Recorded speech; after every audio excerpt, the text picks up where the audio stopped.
Hello and welcome back to 3 Men in a Breakdown minus 1 man. Our So good it's two friend now. Jared will, just two guys. arguably 2 men, whatever. Two. Jared's got a super important last Yeah. minute personal affair, and we weren't about to be D-bags and be like, no, you have to come. At You have another to come time. on the Yeah. podcast instead. You Yeah, have this to talk very to us. important thing in your life. Yeah. But, Totally don't do that. You got me, Derril, and you got Brandon. And then today we are joined with some of the guys from Current Comfort, a new band out of Austin, Texas. You guys want to introduce yourselves? Hi, my name's Rafe Holmes. And I'm Miles McMillan. I sing, he plays guitar. There we go. Yeah, I dig it. You've got 3 singles out now? Yes. I didn't miss Yeah, one. yeah. Okay. The first one I heard was Vessel, and I was like, oh shit, like this hits hard. And it had this like nostalgic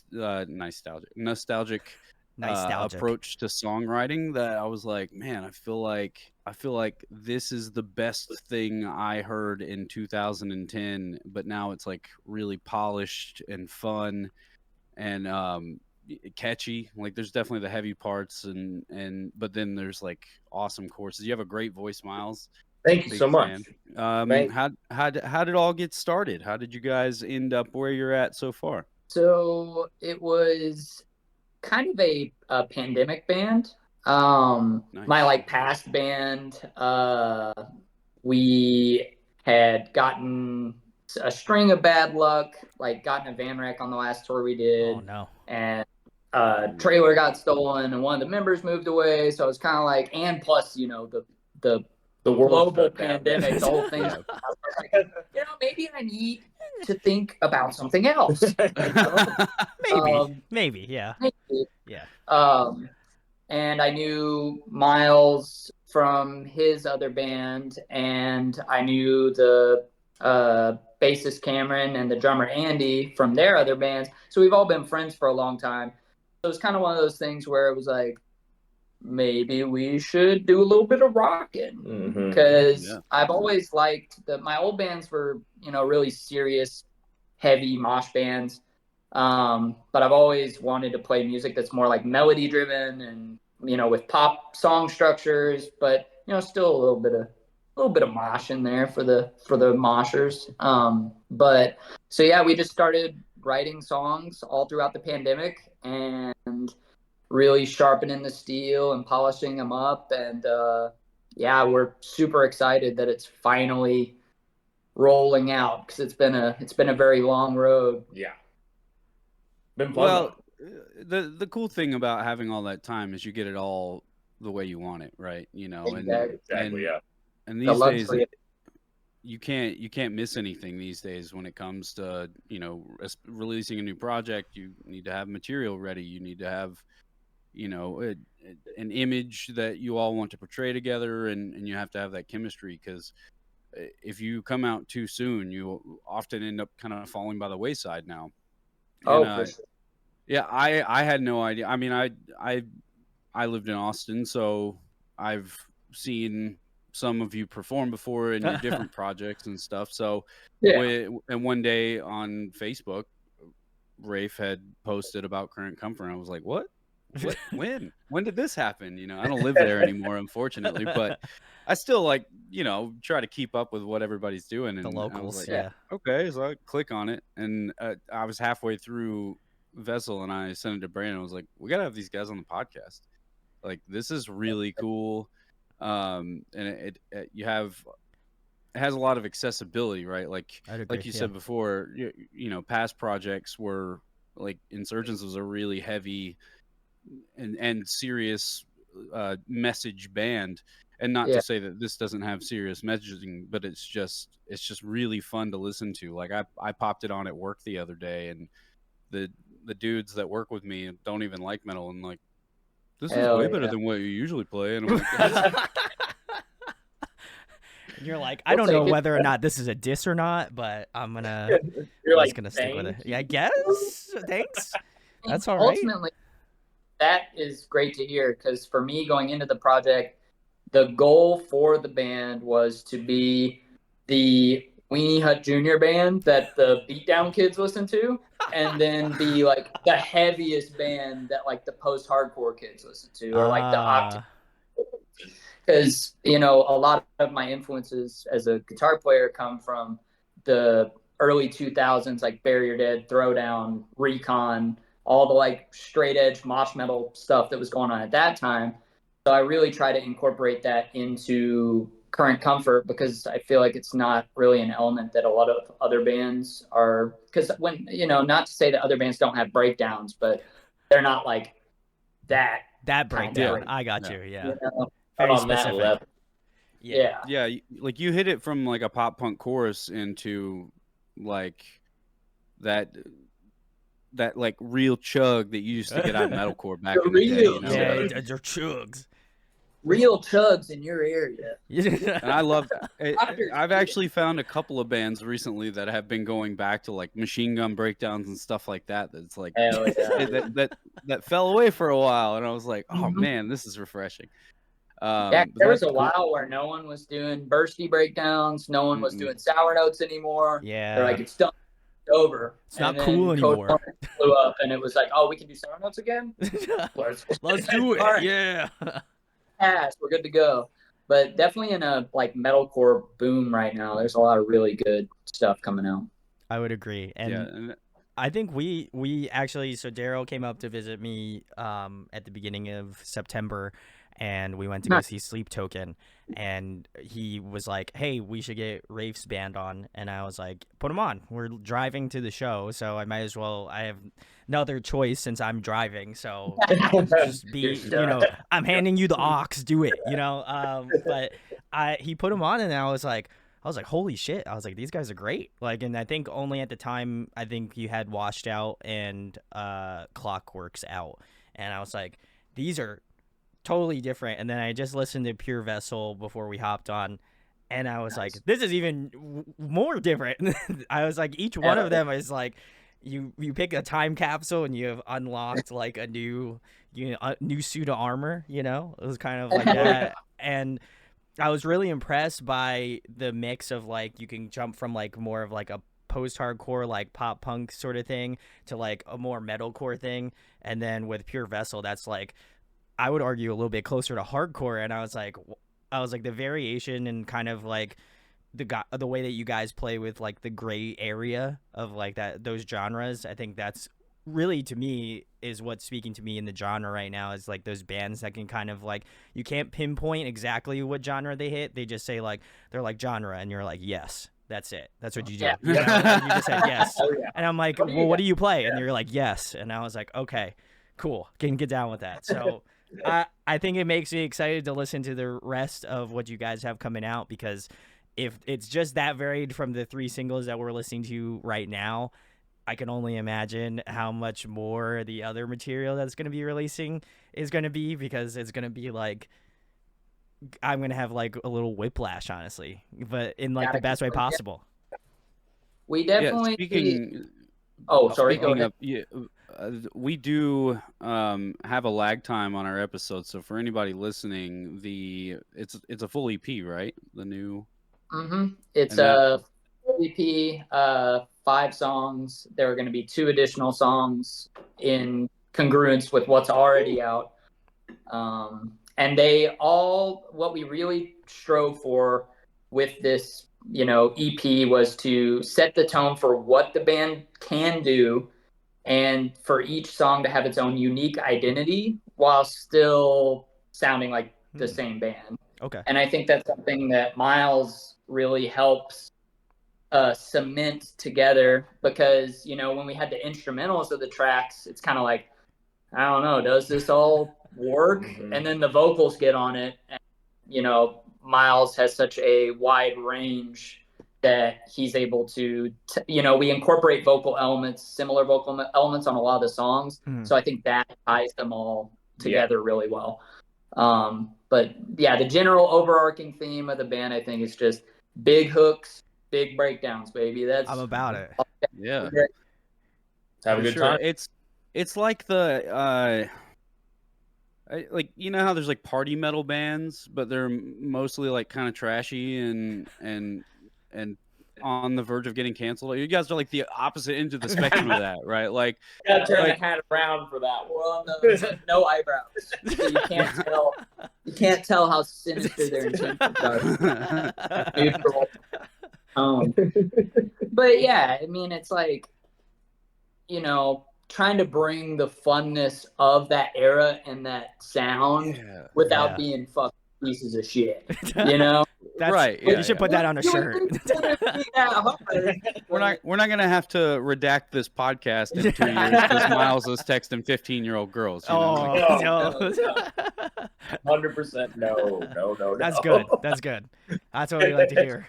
Otherwise, I would be like, "We're shutting it down, Derril. We're shutting it down." And we just put like you got on our podcast. We just put the Eric Andre. We'll be right back and never come back. That's what we'll do. All right, guys, he's going up next week. Never radio silent. Yeah, I feel like I'd get a DM from like Rafe and be like, "Hey, so when you posting that podcast?" I'm like, dude, bro. Yeah, it's coming. It's big things coming soon. Yep. Big things coming soon. Big things coming soon. But I'm very excited. If you guys are listening or watching this, I will be doing a EP stream of the entire album live, so I'll leave a link in the description of this podcast. I know I'm like all over the place on the internet, so you can see it on my channel. Not to plug myself, but we're in an umbrella. I hyperlinked Audio Addiction to everything just because people ask so often. Like, how do we watch the stuff on YouTube? You're like, don't worry about it. Let's go to our social media. It'll lead to his too. Like, it's all one unit now at this point. So we're all a unit. Yeah. I mean, I'll probably jump in that with you on Friday. Yeah, let's do it. So guys can resist the urge to listen to the songs beforehand. That's the hardest thing about doing these live streams that I've been doing with him is like, new records come out and then we do these midnight streams. But I want to know, like when the new Tesseract record came out, like I went the whole day without listening to it and it kept getting recommended to me on my phone. Yeah. I'm like, stop it. So, I'm going to listen to this later. Yeah. It's right there. I'll resist the urge, but I'm pretty sure like this. Well, what are your objectives moving forward? Like, what do you think next year looks like for you? So 2024, we've submitted to a couple of different festivals, and we're trying to build the team out right now, and really push this EP as far as it will go. At the very least, going to be doing regional shows and regional touring stuff, bare minimum, but hoping to smash through the ceiling in 2024. So that's good timing, right? Like now you've got music out, and you're accessible to everyone, and you guys have been pushing it really hard, which, hats off to you. That's honestly was always my the hardest thing for me to do in a band was to advertise and promote. And these days there's so much of it required, right? There's 5 or 6 legitimate social media platforms that you want to be a part of. You have to get the songs recorded, mixed and mastered. You've got to shoot your videos, have those edited. There's a lot of work that goes into it that maybe people don't even think about. But press, you gotta push it. I mean, that's what caught my attention, right? Was like, I was like, where did this come from? All of a sudden, it was this polished thing that, you would obviously put a lot of work into and took your time and were patient about putting it out and making sure that it was exactly what you wanted it to be. So I commend you for that. Thank you. I appreciate that. That means a lot. We get together every week to like figure the social media out, write everything out, it is a lot of work. But it's been fun. It's been fun to like challenge ourselves to try and be like, plugged in to we have like a lot of friends, in town. We're like, we plug to our friends and stuff, but we're also like, how do we get like the attention of people who don't know us, which is crucial. It's cool. I will say a lot of this does help. I mean, as someone who's been doing like press work for almost 8 years now, I think it's like, to me, it's like whenever I see a band really gunning for it and really trying, like again, Derril had pitched me you guys, and I was like, I went to go check out your social media and stuff, and I was like, they're really working for it. So I feel like it's my due diligence as like a person in press, and like obviously having both Jared and Derril on this podcast is like, you know, I also want to be receptive of the people that they have for us to kind of check out, and you know, I want to make sure I'm giving my time appropriately to you guys as well, because to me it's like, if I know that I like this stuff, I'm going to try to promote it to everyone that I can possibly promote it to, and be like, you need to check this band out. And I think that's like a huge thing in the scene that I feel like sometimes people miss out on, where it's just like, oh, it's my band, I gotta do what I gotta do, like this is me, and I'm in my lane, and this is what I have to do. And like, I often find that some of the bands that I really fall in love with are other people that have sent me bands and been like, you should check this band out, they're really sick, and like, I had never heard of them before, and I'm like, this is awesome. Like when we were listening to it in the car, I was like, this is awesome, we need to have these guys on 100%. Oh yeah. Oh yeah. I mean, there's a lot of bands out there who, like, whether they realize it or not, they only want to play music, and they don't want to do anything else. They don't want to do any kind of promo. They just want to play music, which is fair, but it's Sure. like, if you're not going to invest in yourself, then other people are going to see that, and they're going to be like, well, this band's not even pushing like the shows they have. They're not like promoting their music. It's like a risk for me to invest in this, because like, are they even going to try? Like they're dragging their feet. So you're right, and time is very valuable. So we pick and choose. There's so many bands to listen to now. Oh, yeah. New bands come out every day, every week, every month, every year. There's like a band that you missed that is awesome, you know, and you're like, how did this record come out 2 years ago? And I've never even heard of this band, right? And so we've become very picky about like, if you're not putting in that effort to, you know, make your art visible, people just aren't going to see it. And I understand there are definitely people like that just like to play music and don't like doing all the other stuff, but yeah, like you said, like, why would I invest in you? Why would I take that risk? Especially like, think about like show promoters, venue owners, labels, you know, and like, how in the world are you going to convince me to put your band on if you've been a band for 3 years and never promoted a single show you've had? Like, how are you going to sell tickets? You have to assure that it's a mutually beneficial agreement to go play that show.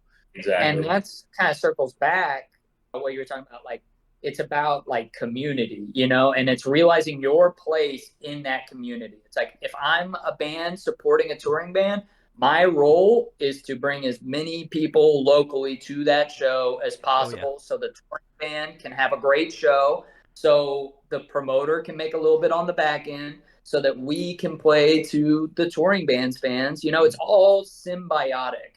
And it's like, if you fail to realize that, you're going to have a really hard time if you're just tunnel visioned into thinking about like, it's just you. It's just you. Just our band. Yeah, you can't do that. Yeah, no, 100%. And I'm glad that you guys are taking up that like sort of mentality of really trying to foster the community over in Texas. So really, really sick. I did have a question in regards to Clockworks, because you do have a feature from Kyle of Bodysnatcher, which is awesome. Shout outs to Bodysnatcher and Kyle. How did that come to be? I'm always curious how groups wind up finding, you know, guest features on songs or albums or whatever. So how did you get in contact with Kyle? Was it just kind of a mutual beneficial thing, or what kind of happened pretty much? So I know Kyle from Insurgents, my old band. We had done a tour opening for Spite and Bodysnatcher, and it was really early in Bodysnatcher's touring career, and it was Spite's first time on the East Coast, I'm pretty sure. Okay. 2016. And, you know, me and Kyle were both straight edge. We have a lot of mutual interests with the bands we like, you know, just kept up over the internet over the years. And to tie it back around to like the sense of community, it's like, with this band, I always want to have a foot rooted in the community that I came out of like the mosh metal community, the metalcore community. Like, I would love for the band to get to a point where we can bring out young mosh bands like on tour and expose people to heavier stuff that they might not have ever gotten into. Sure. So yeah, I just kept up with them, and I heard, we wrote Clockworks, and I was like, oh, this bridge, it would be really cool to kind of cement that mentality and get, someone from that community to do a feature on the song and kind of trade off. And he was down to do it. And he actually did more than requested, which was sick, because we were just like, just do this straight off part. And then he sent the tracks over to us, and it was like, oh, he did the breakdown he did too. The entire And he said, no, you're not taking this away from me. I'm going for the whole thing. Yeah. Let him cook. So I had actually, it was just such a great thing. Like, I was so grateful that he did it, because that track, to me, like I said, I think that track specifically embodies like the ethos of what the band tries to do. Yeah. It's like we have the big, like almost like rock chorus. Yeah. And you've got the, Recon Bury Your Dead type the ass throwdown beater with breakdown. Kyle. Yeah. Yeah. Mm-hmm. So I think if you're to try to pin down one moment that sums up the band, that is like it is, Kyle featuring on that song and it being what it is. He makes that part. Yeah. Without a doubt. It's so cool. I remember when we got that back, I literally was like, dude, people, because we did Watch It Out first, and it has a breakdown, Sure, gets a little, you gave a little teaser. Yeah. And then we all said it, we got that back, and we were like, dude, people are gonna be like, yo, what the hell? But it's gonna be crazy, and the reaction was really cool.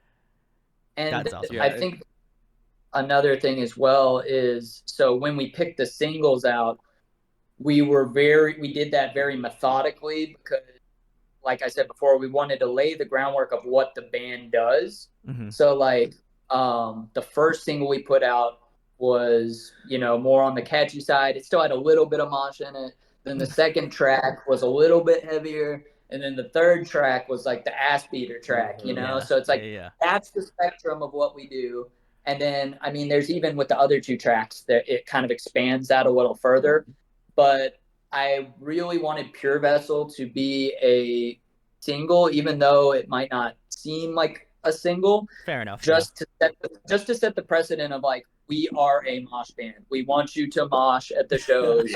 This is what we are about. Even though the other two songs were catchy, more radio singly, I guess. It was with Pure Vessel, it was let's set that tone out the gate. So then when we do releases down the road, people aren't what is this super heavy song out of nowhere? Because they might have missed it if it wasn't a single, Sure, yeah. That's fair. I feel like you're giving it more of a spotlight so it can shine more and people understand. It's just okay, you have a spectrum of we write heavy music, we want to see you just we want to see you just go ape shit, and then there's one that you're just then I want you to come up and steal the mic from me, moment kind of thing. So I get it. Once I listen through all the gang vocals, you're gonna have to make sure that you've got if you get somebody to do a live video or something, make sure you've got somebody on the stage, because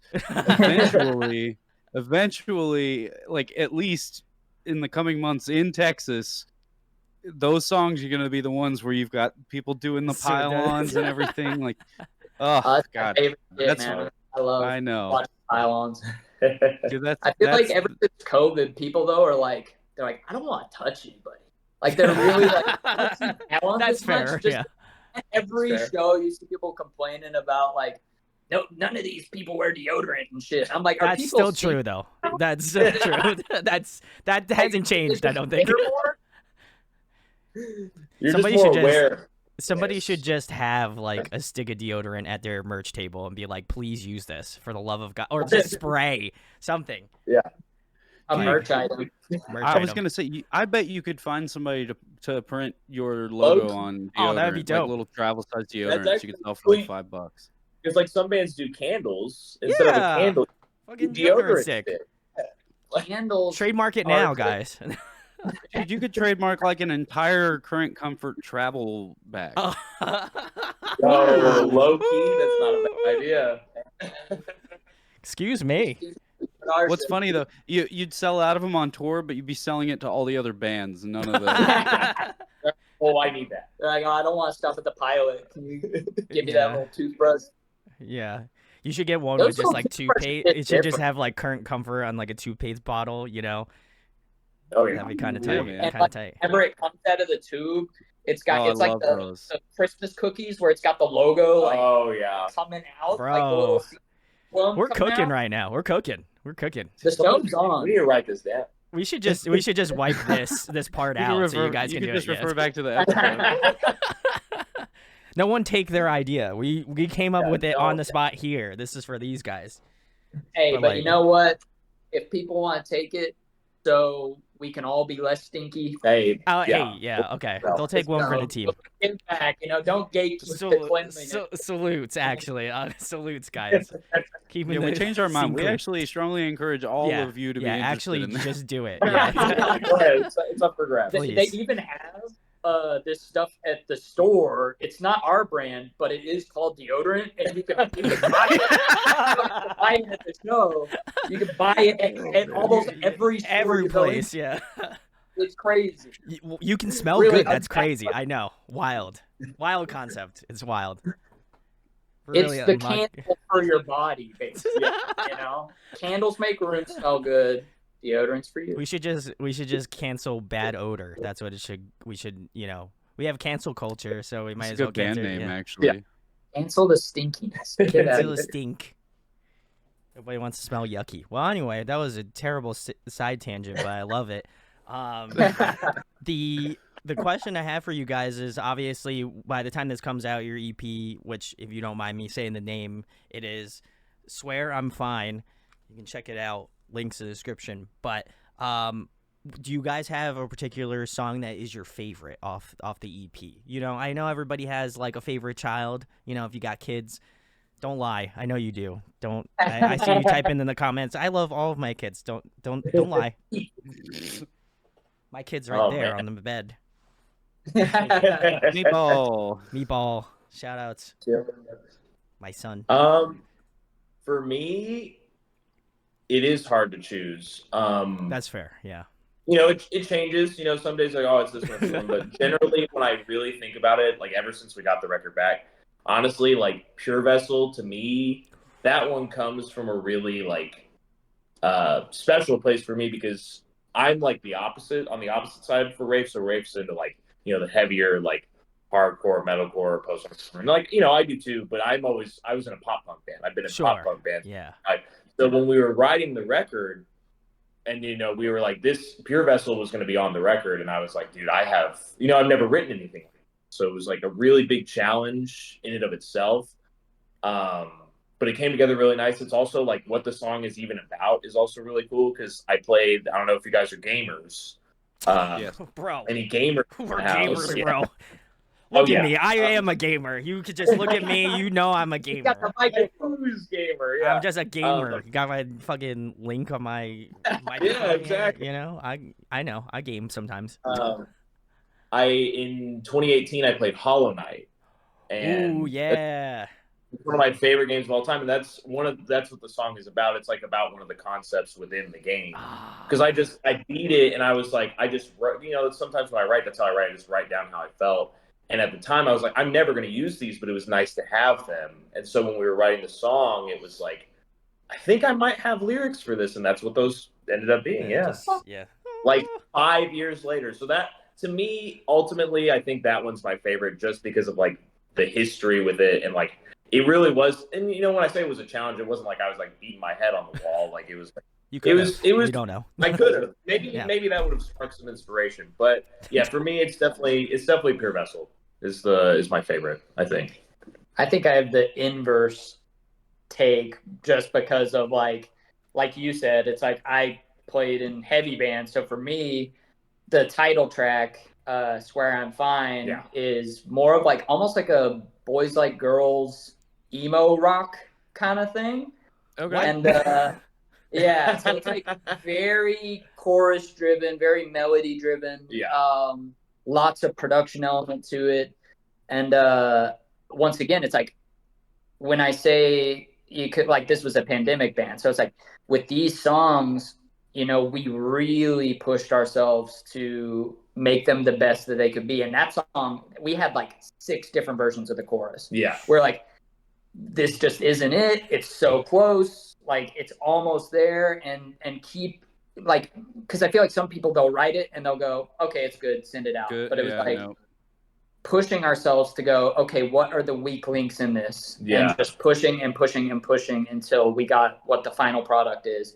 I'm just really proud of everybody involved to, you know, take the energy and the time to be able to do that and to be patient with the writing process. That one took a while. Yeah, I think that one was probably the one we spent the most time on as a whole. Like, we were there and like, I think it needs, you know.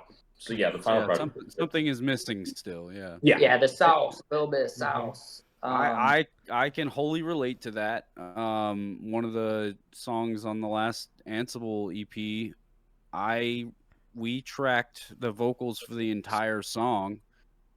I hated it, so I rewrote the entire song. Yeah. And we recorded that in my apartment right before I moved back here to South Carolina. Wow. And basically my whole apartment was empty. It already, like, you hauled everything to South Carolina, and I came back for a few extra weeks just to do that EP. And so it was COVID. So we just set up a recording studio and like had a vocal booth with like moving blankets and PVC pipe and a couch that I threw by the curb after.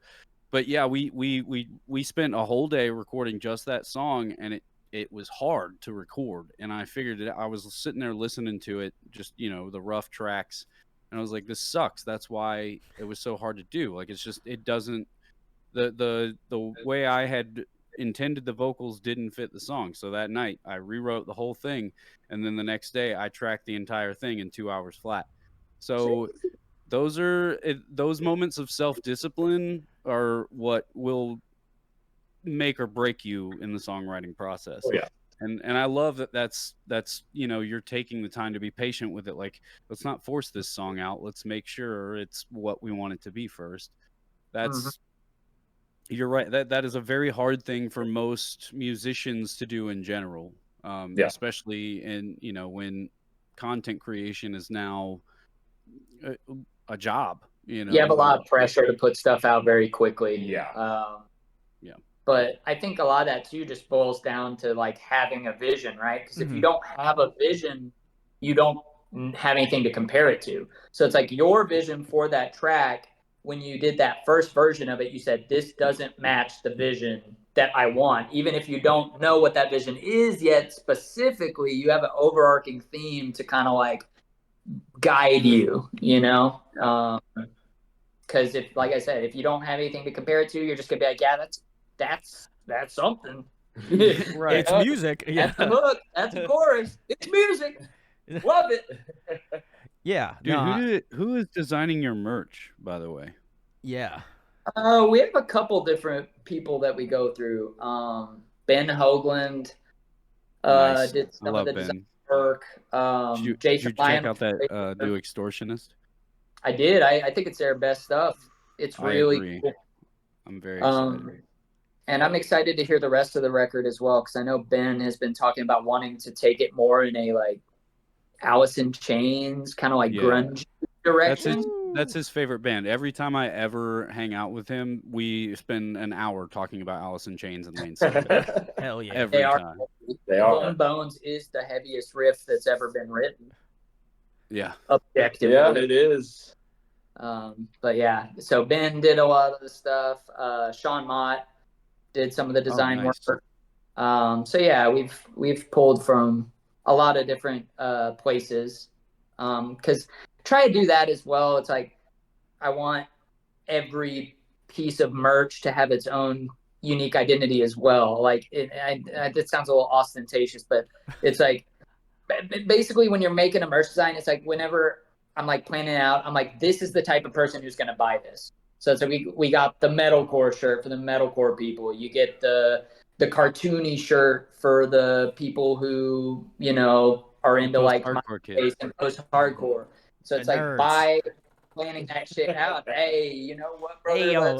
Hey, yo, let's go, Dude, brother. I'm telling you right now, Brandon, you're gonna end up ordering the He's Gonna Be Okay shirt and the fancy hat because it's a fit all by itself. That's the vibe. Oh yeah, hell yeah.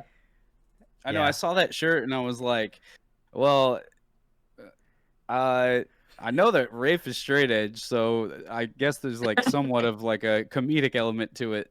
I am also straight edge, so choose that. Hey, I feel that. Let's go. Is that Dos Equis? No, this is not a plug, but Target, if you would like to sponsor me, this is seltzer water and it's strawberry mango. Delish. Dude, he loves that Target water.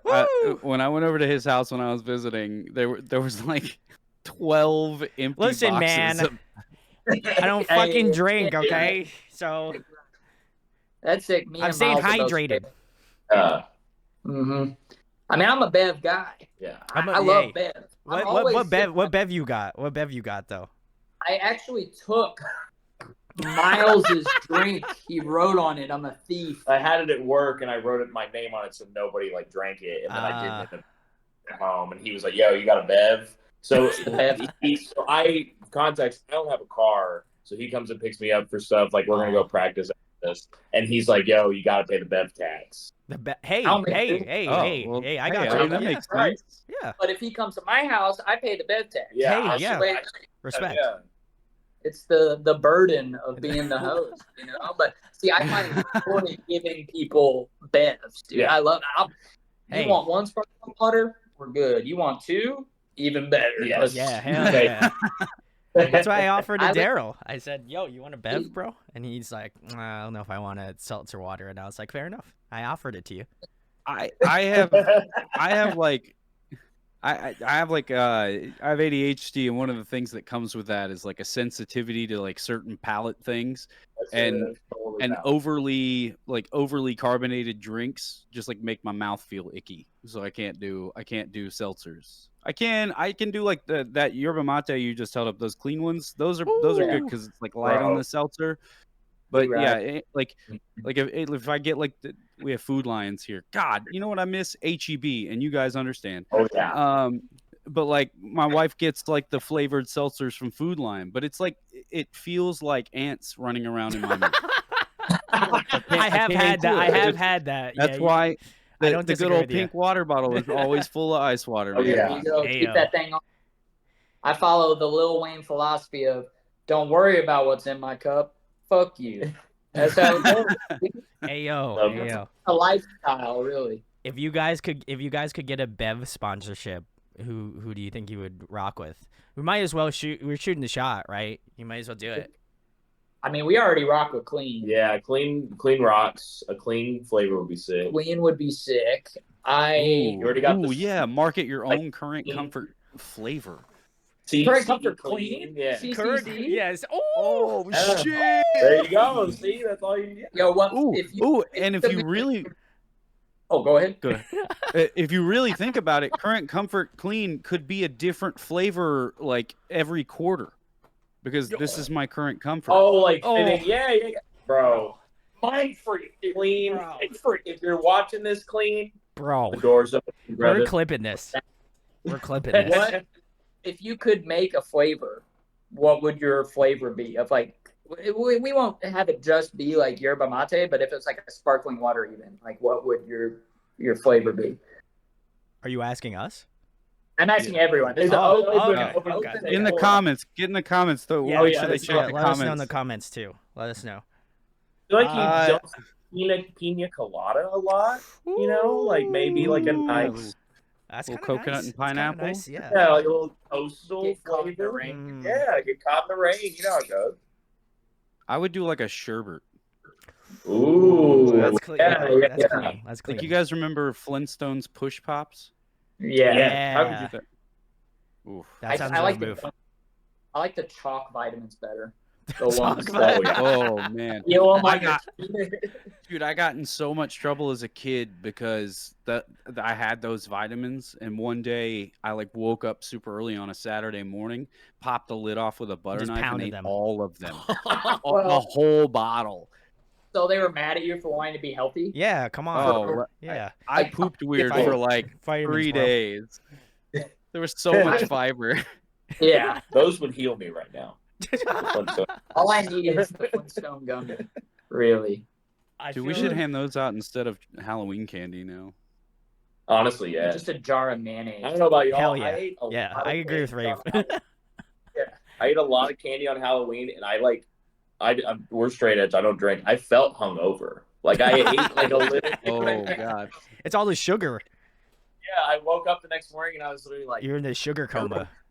"What the hell's going on?" Yeah, I felt pretty bad. That happens to me anytime I eat like shit now, which is pretty often. Yeah. I'll eat like 3 hot dogs in one sitting and wake You're up like, the next "Oh." morning looking like somebody beat the shit out of me while I was sleeping, dude. Just fucking like SpongeBob in the hyper detail when his Yeah. eyes are all closed. That's me after eating 3 hot dogs at 2 a.m. I say this all the time, but this is like, I feel like I'm a masochist, but Taco Bell. Every time I eat Taco Bell, I'm like, man, I don't learn my lesson, but like, I'm like, I keep going back. I'm Dude, like that. I'm it's like so that good ex. when you're Yeah. eating it. It doesn't matter what happens after. Yeah, it literally doesn't matter. Yeah. It's like that ex that you go back to every time. You're like, I shouldn't, but I'm gonna. It won't be the same this Yeah. time. I've They changed. Taco Bell's changed. I won't feel bad afterwards. Yeah, you I know? won't. Yeah, and then I'll be like, I'll take the cravings box and like 5 burritos on top of that. And they're like, That's a okay, good Dude, your total is but $11. I'm the toxic motherfucker that's like, no, I know this is gonna hurt me, but I still want it. That's what I said. Being a masochist. Yeah, that's Yeah. it's I masochism. gotta, yeah. I No wanted offense, Taco Bell. I still love you though. I just want to let you know, still love you. Well, I might go get Taco Bell now because we did the Honestly, interview early. That's a pretty good idea. That's a move. You guys should probably wait until after practice. No. No. They like living on the edge. They're straight edge, so I feel like they got Miles, it. Yeah. Miles, as a singer, have you ever shit yourself on stage? No, I have not. I've come close. I burp a lot.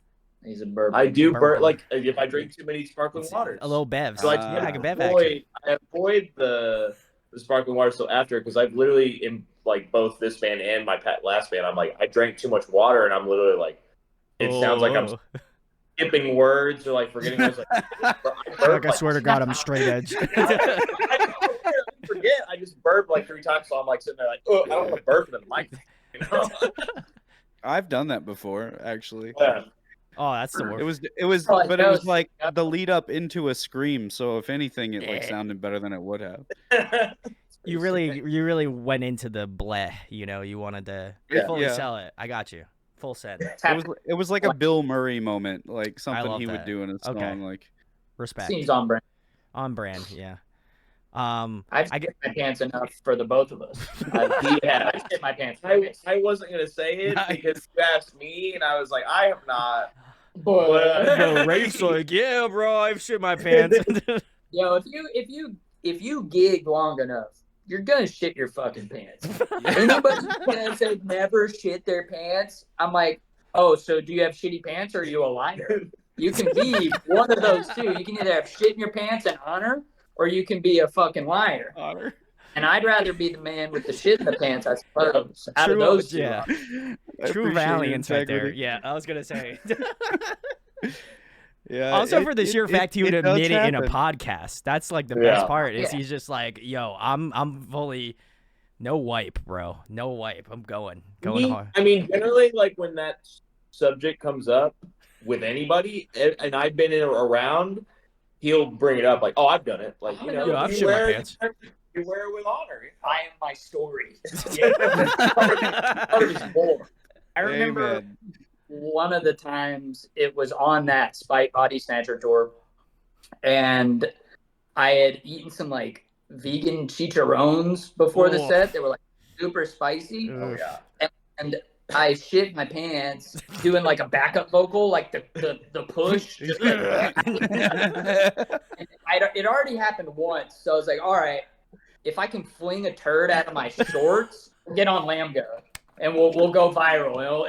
It'll be a whole all the way to the bank. So I was like, because I do like spin kicks on stage and stuff. So I was like, let's fucking go. Let's keep it cooking. God. And I go to the bathroom after the set, and that shit looked like a Van Gogh oil painting. And luckily, Bodysnatcher was selling gym shorts because I bought a pair of those. You're like, I need one of those right now, ASAP.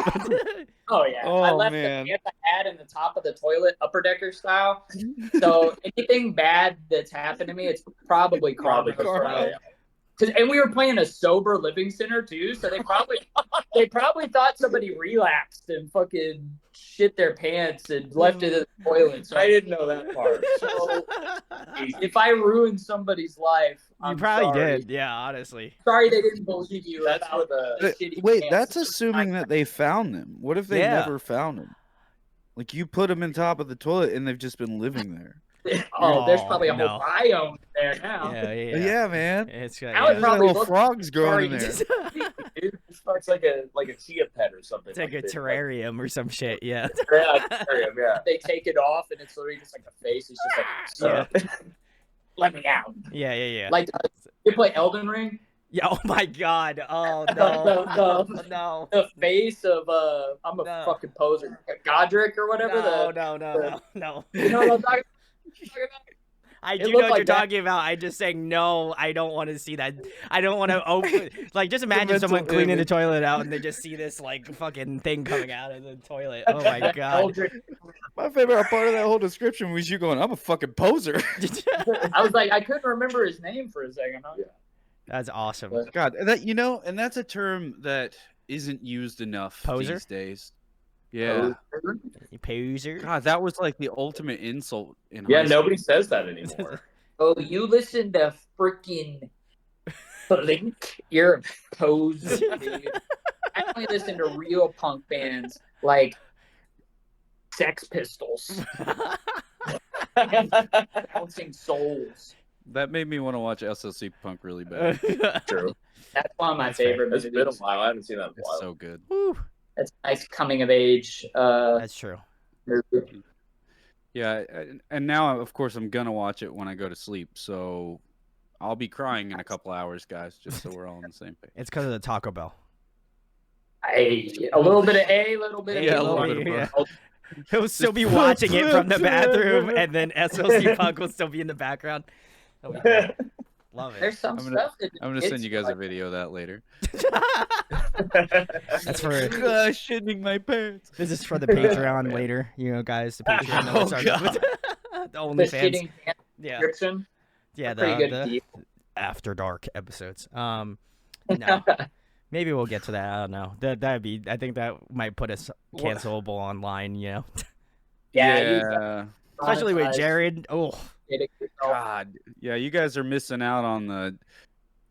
It feels a little quiet in here, is what I'm gonna say. Rafe's been giving us some saucy stuff, so he's been filling it. We might have to have Rafe on as like our guest if Jared can't make it. He's our fill-in. Yeah, the saucy boy, He'll bust through this wall. Yeah, he's got to bust through the wall. Yeah. I got to freaking. Oh yeah. You see this, dude? That's the Kool-Aid guy. Literally, busting out my armpit, dude. I forgot you had that. I did not know that. That's so fucking sick. I forget about it sometimes too. And then you're just like up. You're like, hey, did you check this out, bro? Look at it. Yo, bro. Look, you check my armpit out. Oh wait, it's the Kool-Aid man. Yeah, fuck. No, dude, tattoos don't even hurt, dude. Have you guys considered putting samples into your music? I think we potentially talked about doing something for one of them, but it was very quickly like, no, maybe on the next record. Yeah. I feel like for the type of music we do, it doesn't really. I mean, a lot of the songs are really like short too, so it's like, where are you gonna put them? I mean, maybe at the end of a song or something, or at the beginning, but. I mean, a lot of the older bands, I did a lot of sample work and stuff. And well, there is technically a sample. The scream. Oh, yeah. That's funny. I didn't. Deepest lore, dude. So I forgot. More lore. There is a sample. So back in Pure Vessel, it's about Hollow Knight, and one of the bosses is called the Pure Vessel. So it's like the theme and everything. Yeah. On the breakdown where it kicks in, layered in with my screams is the actual audio. I hope Team Cherry is the dev. If they ever see this, I love your game. Thank you. I had the idea of putting the scream. It's like this really scary scream, very faint. So yeah, there is actually a sample. You can hear it if you know what the sound is. Yeah, and you can hear it. Unless it's the devs and they want to sue us, then you can't. Yeah, then you can't hear it. We were joking. It wasn't. Yeah, it's actually not there. Yeah, it's just totally not there. Well, fortunately, as long as it's under a certain amount of time, they can't come after you anyways. Correct. Yeah. I mean, I tweeted when we put the song up. I tweeted at them. I was like, "Yo, I wrote a song about your game." I didn't get a response, but it's cool. Oh, I hope you Maybe do one day. Maybe one day. Are you guys Maybe. do you guys have a song that you come out to when you go on stage? I feel like that's when you could throw the samples in. That'd be kind of tight. Man, let me tell you something. Do it up, guys. Once it gets to a point, I want to come out to the Fall Guys soundtrack so bad and have confetti cannons, but you can't do that at the current scale. Oh, you but can. I would love Don't let to them do tell you that. that. That's a negative mindset. You got it, guys. They're like, wait, No, you are they gotta- wheeling out confetti cans right now? It's the Fall Guys theme, so Just get have one of those fun. ones that you one of those Yeah, confetti that's your busters. first headlining tour. Yeah. yes, Oh, yeah. definitely. And they actually sell Fall Guys costumes at Spirit Halloween. You can be the Fall Guys chicken for $70. I mean, Very Links cheap. below if you want to. No. If you guys use Current Comfort 10, you can get. Fall get Guys 10%. That'd be pretty crazy. We gotta find you guys a really good marketing agent. So Yeah. we can get all this stuff There's rolling. been a lot for of you. plugs. There's been a lot of plugs. Yeah, You know, man, we should have yeah. done. While we were talking about shitting our pants, we should have done D-pins or something. We missed a market. That's there. where the ad break would have. Don't worry, we'll throw that. Dude, I'll throw it in when there. you in put the out edit. when you guys put out basketball shorts, it should have a shit stain screen printed on the inside of it. For all the lore, for people who they're gonna be like, why is this Yeah. part brown? Don't worry about it. And Don't you worry. could Don't worry mark about well, it. you could mark on them as reversible then. Oh yeah. Because sometimes the shit's on the inside. Hey. It And comes also out. on the outside, or both. If you're a reader. Sometimes you gotta show your ass, and sometimes you gotta shit your pants. Amen, bro. Oh yeah. Amen. Nah, so you print them and you don't even tell anybody. You That'd just be gaslight them. They're Oh like, yeah. what's up with this brown stain? You're like, oh, so you What shit brown yourself. stain? What We- brown stain? You didn't even put We're them not on. gonna- How did you shit them? It would be like the inside, they contact you and be like, "There's some kind of stain on the inside of these pants." Be like, "We're not going to send you new shorts because you shit yourself." Stop self-stitching. Really weird flex. We're not going to tell anybody. So Yeah. And then you just retweet it. You just post it on your story. You're like, look at this guy. He shit his pants. Ha ha. Poopy. Oh And my You're god. just like, yeah. All idiots shit their pants. Dude. I've never done that. Never done Yeah, that. totally. You have a That's whole speaking from Instagram experience. category. At that point, I will have probably shit my pants. So then I can't. I'm a terrible liar. So it's like I'm like, oh yeah, do that. I've never done that. That's crazy. You just have a stave story of just anybody that buys those shorts, and it's just like this person. You added it into their story counter. highlight? The Oh, highlight. okay. Yeah. And just everybody that bought these shorts are now gonna be The boulevard of shitty asses, dude. Yeah. Just fucking hanging out. I hope you come back. I hope you come back to this and you're like, this is a great idea. I like this. This is a good one. This is a good use of time. Top tier ideas coming out here right now. Just throwing them out there. I like to point out that we talk about the hard hitting things here. Yeah, at we 3 do. Minute Breakdown. Hard shit. The things people really This want is to know. hard shit. Oh my god. I think we need a stool softener, which great for no, okay. I'm not gonna do it. I'd start doing a plug, Never mind. That's terrible. Anyway, No, it was good. It was good. Need those anti-diarrhea pills. Yeah. We need Oh, to yeah. get on. Hey, it's a fine line, man. You start taking the anti-diarrheals, then you gotta take the stool softener, you're on a seesaw, you're teetering and tottering. You never know what your stools are gonna be. Sometimes I just want to see gotta where let people see dip off somebody on like- this podcast, where they're like, wow, we know about this band now, and now they're just talking about shitting their pants for the next fucking 20 minutes. if we had a pie chart of like talking about the new EP, it's like this, and then the rest is all just shit. We'll just make. We should make. I'm gonna make a photo, and when we post this video to go live, we'll just post a meme where it's just like a pie chart, and it was like 20% talking about swear I'm fine, the other 80% poop. Poop. Sometimes. I mean, it's a stigma people should be more comfortable talking about. Actually, it'd be 70% poop, 10% sponsorship, and then 20% I swear I'm fine. I got you guys. We're gonna get that. We're gonna get that. We're gonna get that yerba mate sponsorship for you guys, especially after we talked about shit for like 80% of this podcast. We got it. Gonna be okay, and then they're we like, hear you. Bet. actually, we're good. You had me in the first time. They had yeah. We really liked when you talked about our products, so. And then after But that, we didn't like when you shit your pants. So we did crack up that you shit your pants. We're gonna make you. Oh my god, that's awesome. Well, Miles, I need you to grow your mustache back. wait, what? Yeah, I shaved for Halloween. I didn't even get to wear my Halloween costume. Yeah, it's fine. It's totally. It'll come back. He'll come back. You look so. I'm like totally camping on your page over here. Wow. But yeah, you look so debonair with this White Room photo on your website. I am a huge fan of well done like promo photography, and this is a gorgeous photo. Thank you. Our bass player Cameron did it all. Nice. Cameron. Well, yeah, tell him that I compliment his work. And he did our micro video for Clockworks as well, and our drummer Andy built the website. So of a lot of cooks. You gotta have the in-house. Where'd you guys end up doing production? For the record? Mm-hmm. We did everything with Kieran at Outcast Recordings. Overcast.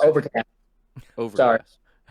Kieran at Overcast. Yeah, because I like their production a lot too. Everything's nice and clear and has space. Shouts Kieran. Kieran's the GOAT. He's also been helping us with live sound at some of the shows as well. Since he made the record, he's like, oh, I know. Yeah. He's like, man, I'm gonna turn all of these down. Great. That sounds awesome, guys. And you're like, I can't hear anything. Yeah, that's the point. You're good. You're good. Yeah, just go. Do it up. You guys are up there pantomiming, and he's just playing the record. Like, yeah, you sound great. It's good. They're like, Great wait, job. they sound just like the record. That's crazy. Damn, that's crazy. That's crazy. Crazy Man. is true. Wow. But yeah, he's awesome. Very good friend. Yeah, it was a lot of fun doing the record. It was cool, like picking the songs out too, and like he had a hand with like some of the. He had some good ideas with like some melodies and stuff, like little things, Adding, he did the keys. He did a lot of the key work. Yeah. Nice. Yeah. Nice. It's always such a blessing to have like an involved producer when you go in studio. Somebody that's like, this is good. What do you think about adding this? And obviously you have to be open-minded to those kinds of things, and unfortunately not everybody is. That if you're going to an engineer in the first place, it's like you're trusting them enough to mix and master your record. It's like just go that extra next step. You should trust them for making like production elements too. They have a vision that will probably coincide with yours if you've already trusted them enough at this point, Yeah. And sometimes you just have to get rid of that personal like ego of like demoitis, where this is how we demoed the song. This is how it has to be, like I wrote this riff, so we have to use it. Like, it's really about what services the song the best. Yeah, if that's your mindset, then you might as well not even play to a click. Or be in a band. Or being, just take it be in a band. I encourage everyone to make art, but if you find yourself that close-minded, when, like you're saying, when you get to the point that you've hired this engineer, right? You're paying them good money to help you get these songs into the vision that you're having, right? And if he comes in and adds an element that you didn't even think of, or that you couldn't quite figure out, like, that's awesome. You're lucky to get that. And fortunately, I think most people these days don't have any issue with somebody being like, well, what if you had to? That sounds great. Please, let's do it. Yeah. People are definitely a lot more open-minded now. Yeah, I mean, it's like you're used to the songs, like you wrote the damn thing. Like it's it, and it's like getting a fresh set of ears sometimes is necessary, but you don't even realize it. Yeah, that extra perspective is everything. Yeah. And that's what I've actually really enjoyed about this project as well, is that Andy, the drummer, is actually he's a really good guitar player as well. And the opening track of the record, he wrote most of the guitars for it. I did like the guitar solo on it and a couple of things here and there, but most of that was Andy. Like, everybody contributes equally to the band, and I think that really helps us, like we were saying earlier, with pushing the songs to be the best that it could be, by having all those different perspectives, and having people with enough experience and knowledge to be able to like express those perspectives, it's kind of funny because I feel like me and Andy generally, we both have like really strong opinions on, like, it's like the song has to be like this or the song has to be like this, and then Miles and Cameron are like, we're like the deal, but they're like, well, they both sound pretty good. They pick both sides. Pick a side, motherfucker. Literally, like, they would feel one Rafe feel one way, Andy would feel one way, and then be like, they ask me, and I'm like, they're like, you have to make a choice. And I'm like, initially I was like, I just don't know, and then like as time went on, like it would be to the point where like they were about to ask me, and I was like, I already know these guys are going to be like, you have to make a choice. I would have my choice ready, There you go. That's good. It's like soon enough, you're just gonna jump in and be like, I don't want to hear this. His is better. Save us the trouble. It's like the I have the high ground moment, like. Oh yeah. And then you don't actually chop someone out at the legs, Don't do that. That's no good. No bueno. Yeah, that's bad idea. Not good, especially if it's your drummer. It's gonna be tough business. Tough business. Drummers are hard to find. So. Drummers are hard to find. Yeah. So. Especially drummers that also play guitar. So, impressive stuff. Yeah, great. He is truly, if you're watching this, Andy, you're a blessing. He's a great person to work with. He's got a very strong sense of melody as well, which is great for writing the hooks and stuff like that. And like I said, I'm just grateful to be doing this with people who I've known for a long time. We're all friends already, and we all come from such different backgrounds that it makes the project, in my opinion, very like fresh and exciting, because we're able to blend all those elements together. I think, like tying the brand, the brand of the band as a whole into like who we are, it helps. It's like a weird, what's the word?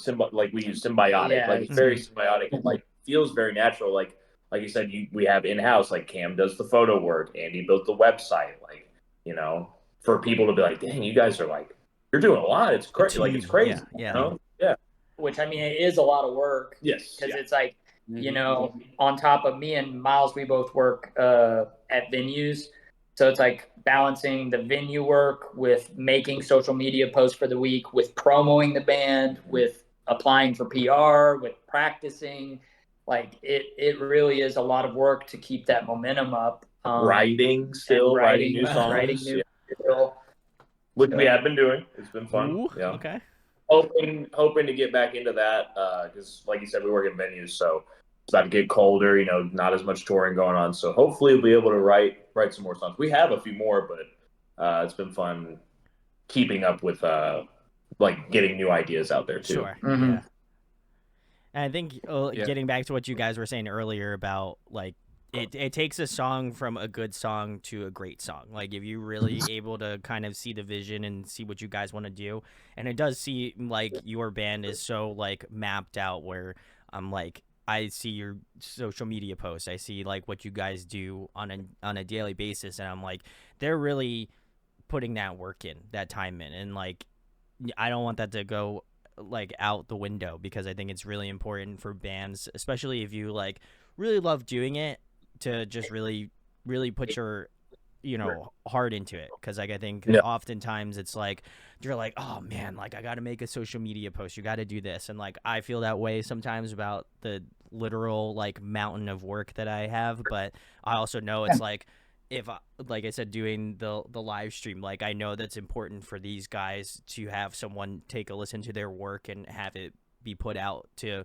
more people and have other people find out and be like, I've never heard of this band before, they're sick, thank you for showing me them, that's amazing. Like I think that's such a crucial thing, and as you guys been mentioning a lot throughout this pod, is just like being symbiotic. And I think like if you're in the press part or you're in the like production aspect or you're in a band, and like I think there's just this symbiotic nature that everybody kind of has to come to the same notion that like I want your band to do well, and if your band does well, then like my channel does well, or this podcast does well, and this YouTube channel does well. And I think it's really important for that, and I think sometimes people just like undervalue that sort of aspect of things, where like I always try to show love to people who do production aspects of things. I know Derril and Jared as well do, and that's really important for us to highlight those people in wherever area they're coming from, because like if you're a band and you're like, hey, I like this guy, like more bands are going to go to this person, and that's going to help your band out, it's going to help out your producer do well, and it's just going to keep moving that wheel a little bit further. So we always like to try to give a shout outs to whoever's doing the production, because they're the behind the scenes man. They're really putting the team on the back a little bit too. So I got to show them some love. There are so many producers out there who do so much above and beyond for the bands that nobody even knows. I mean, that's part of the job, is to not know sometimes, unless you're like credited as a writer.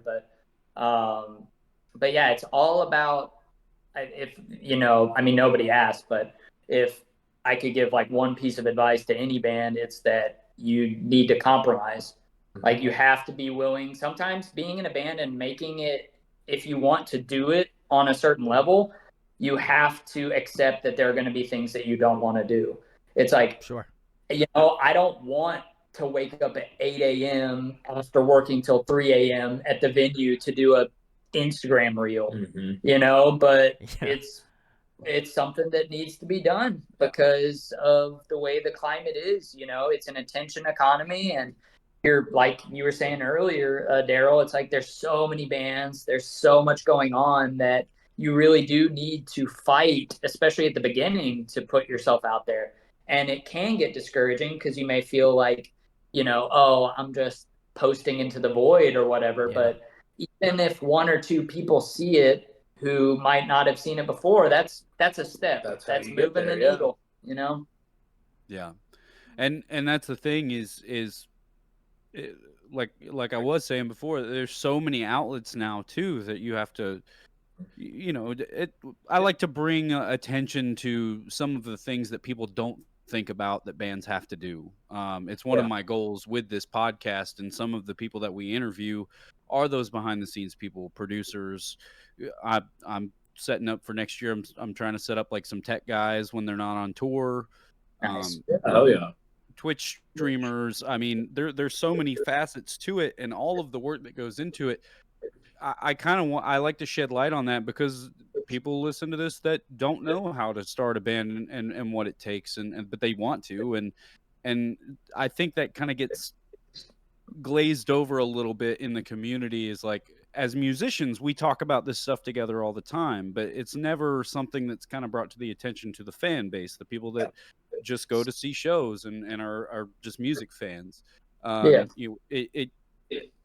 I kind of realized at some point that I was almost turning like a blind eye to things. Like, I acknowledge these things and I'm very grateful for the people who do them. But realizing like there's not enough attention put on that part of Yeah. it, and those people are just as important as the guys on stage that you're watching that are playing the songs. Like, without your front and back of house sound guys, without a guy running lights, on tour, you've got guitar techs, merch people, tour managers, drivers. There's so many different things that are involved for these bands to come see you. And it's also kind of a food for thought if you think you want to do it. Like, these are the things that are required, and we want to give you the tools and the information as best we can, because I want to see I want to see the metal and hardcore communities keep thriving. I want to see emo bands keep popping up. I want to see country, pop, folk, all kinds of music continue to happen from a live standpoint. And because it's become so complicated, sometimes people just don't know. So I'm glad that you guys are awesome and willing to talk about a lot of that stuff with us, because I will say, like, now if you're trying to get a tech job or a driving job or any of those roles, there's never been a better time to get into the industry than right now, because a lot of people left those roles when COVID hit to get other jobs, and now there's just kind of a void. So if you're trying to get your foot in the door, it's a really good time to do it. And like you said, I mean, you get to help make it happen. Yeah. I mean, it is long hours. You're the first in, you're the last to leave, but it is rewarding. And the connections that you make, you never have to be truly alone, because everybody you've met over the years through playing music or touring or whatever, you can always shoot them a text or something like that, Everybody's been there. Mm-hmm. And they get what you're going through because they've done it as well. Yeah. So it's important. And in turn makes it more about community. That's why it's sad. Like, we've talked about it before. It's like people always talk about things they don't like, talk about things you do like. Try to push that. Exactly. So we try to keep that in mind. Like, we work in venues, so sometimes we get frustrated, and it's like, like, it is cool to see at the end of the day. That's like my favorite part. Like, seeing people watch a band I don't even know, and they're having like a blast. Like, that's cool. Yeah. That's what because when I go to shows, I have a blast. Like, that's the whole point. Yeah. Yeah. That was always my favorite thing about working in a venue setting, was like, I have no idea what this is, but these people they love it. They're like, yeah. And I like being in the presence of that, like people just having a great time, and like your endorphins are like through the roof, and like you're feeling yourself. Like that's a good environment to work in, Oh yeah. I mean, that's how I met Jared and Derril. Not like they weren't like touring, but like interviewing their bands. Like, I think that's such a community aspect of things, and like obviously we remained in contact enough.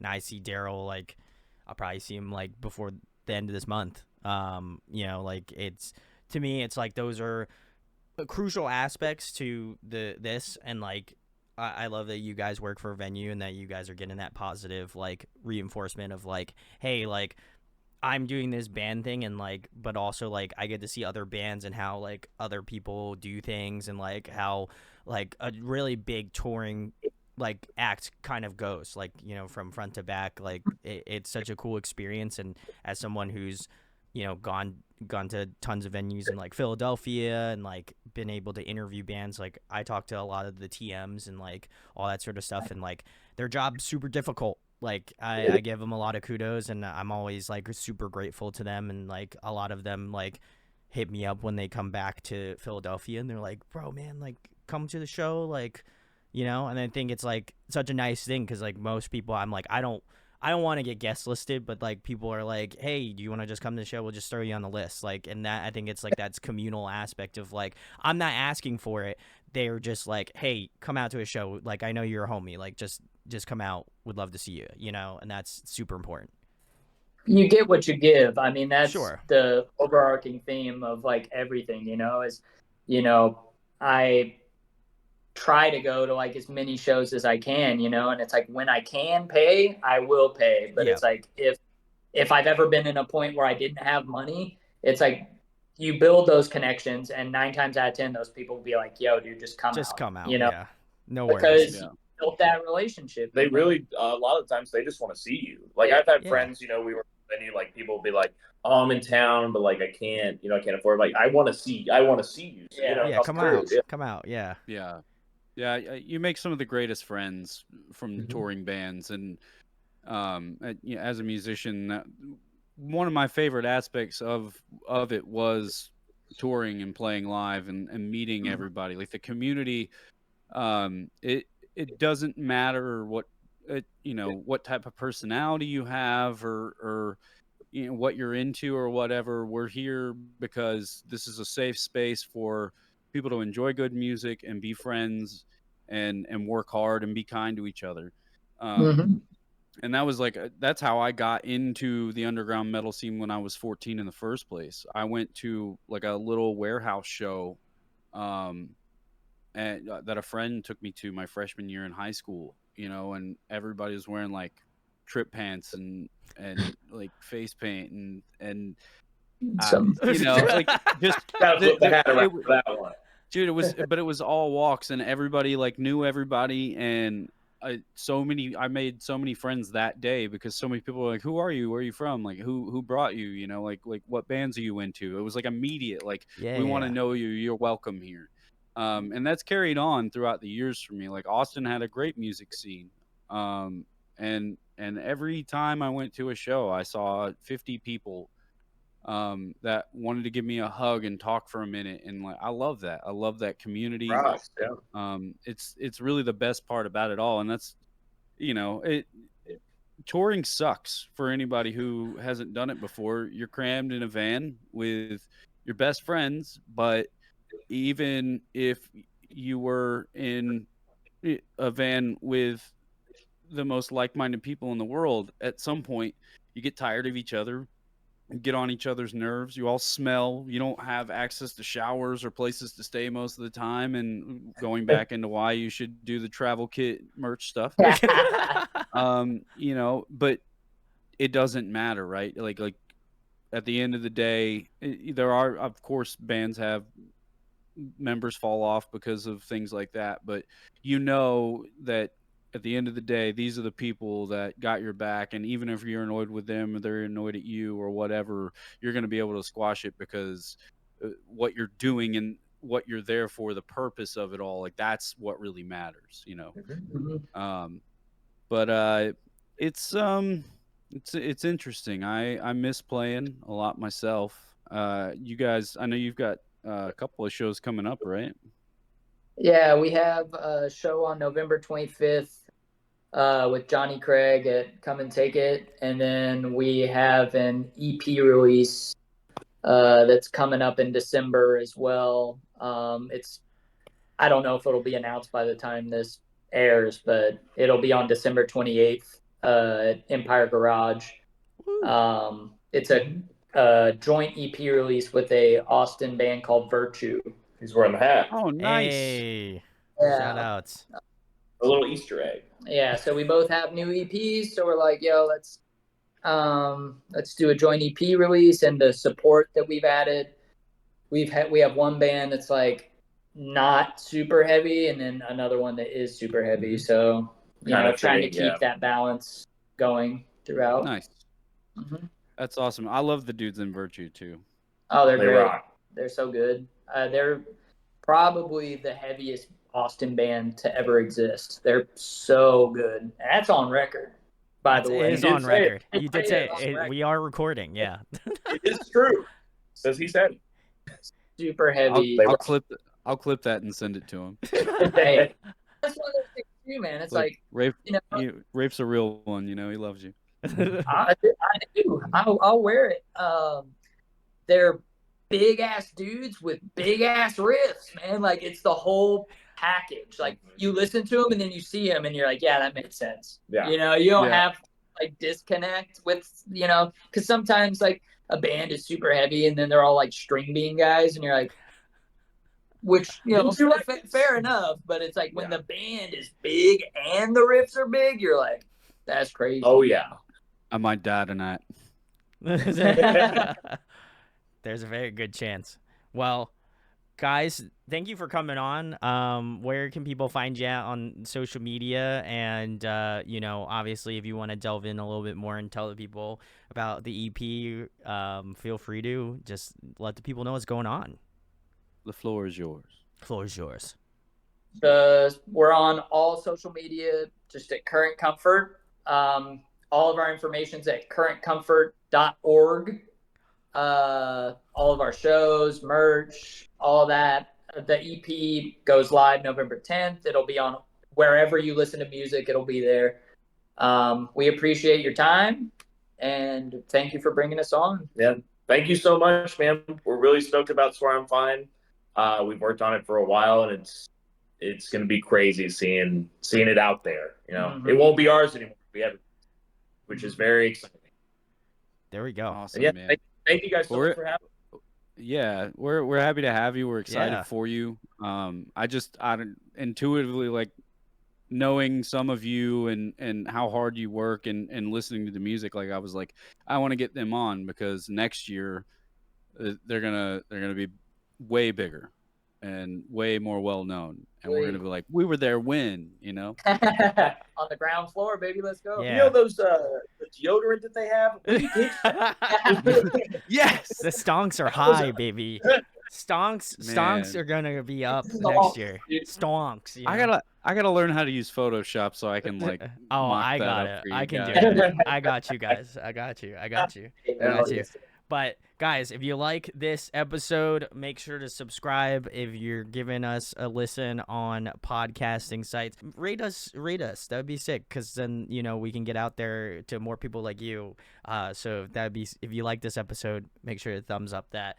I'll also leave a link, because by the time this comes out, we have already done the live thing. But if you would like to rewatch it and you haven't listened to the EP yet, which you should have already by this point, but if not, then you can come watch the live stream. I think Derril is going to be hanging out with me on this one, so we're stoked. So come hang out, watch it live with us. Well, I guess it would be post live, but watch it with us.